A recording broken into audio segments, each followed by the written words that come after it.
మార్కాపురం జిల్లా కేంద్రంలోని ప్రెస్ క్లబ్లో దళిత పోరాట సమితి ఆధ్వర్యంలో జిల్లా ప్రథమ మహాసభ ఘనంగా నిర్వహించారు. కార్యక్రమానికి ముఖ్య అతిథిగా రాష్ట్ర కార్యదర్శి సుబ్బారావు హాజరయ్యారు. ముందుగా స్థానిక నాయకులతో కలిసి సమితి జెండాను ఆయన ఆవిష్కరించారు. ఈ సందర్భంగా సుబ్బారావు మాట్లాడుతూ కొత్తగా ఏర్పడిన జిల్లాలో దళిత పోరాట సమితి తొలి మహాసభ నిర్వహించడం ఆనందకరమని తెలిపారు.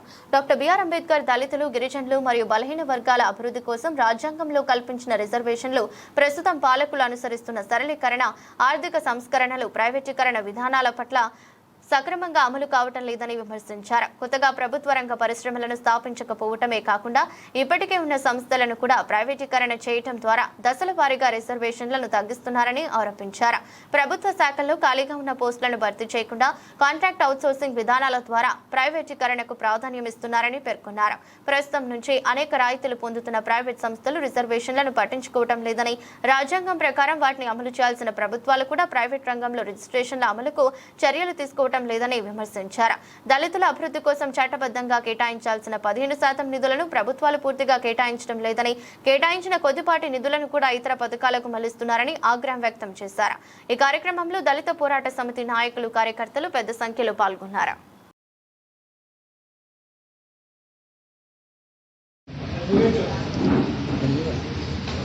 కరవది సుబ్బారావు, దళిత హక్కుల పోరాట సమితి రాష్ట్ర ప్రధాన కార్యదర్శి. ఈరోజు మార్కాపురం జిల్లా దళిత హక్కుల పోరాట సమితి జిల్లా స్థాయి సమావేశం, జిల్లా మహాసభ జరుపుకుంటున్నాం.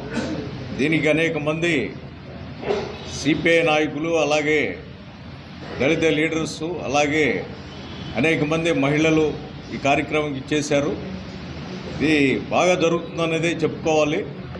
అయితే రాష్ట్రంలో, కేంద్రంలో దళితుల పరిస్థితి చాలా బాధాకరంగా ఉంది. అనేక ఉద్యమాలు చేసి అనేక చట్టాలు చేసుకున్న తర్వాత ఇప్పుడు బీజేపీ అధికారంలోకి వచ్చిన దగ్గర నుండి కూడా దళితులు చాలా బాధలు పడే పరిస్థితి కనిపిస్తూ ఉంది.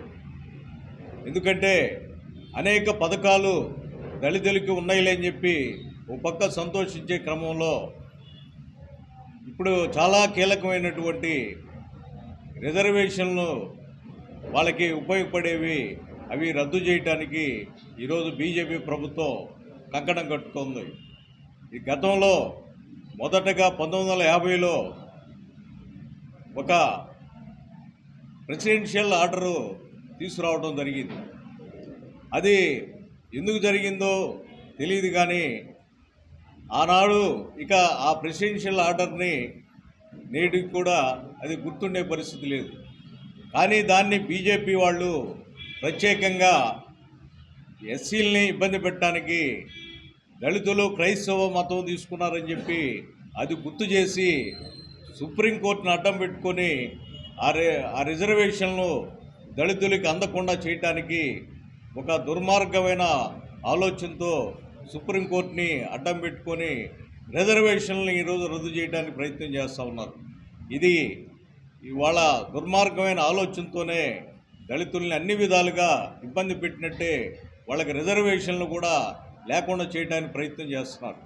ఇది గతంలో ఉన్నటువంటి, అది ఎప్పుడో మర్చిపోయినటువంటి విషయం. అది ఇప్పుడున్న పథకాలు, చట్టాలు అవి కూడా ఎస్సీ ఎస్టీ సప్లాను చట్టం కానీ, ఎస్సీ ఎస్టీ అట్రాసిటీ చట్టం కానీ, ఇంకనేకమైన చట్టాలను కూడా బీజేపీ అధికారంలోకి వచ్చిన తర్వాత కొన్నేవో రద్దు చేస్తున్నాయి. కొన్ని ఉన్నా కూడా అవి తప్పుడు మార్గంలో తప్పుడు ప్రచారం చేసి అవి అమలు కాకుండా చేస్తున్నాయి. ఇది సరైన పద్ధతి కాదు.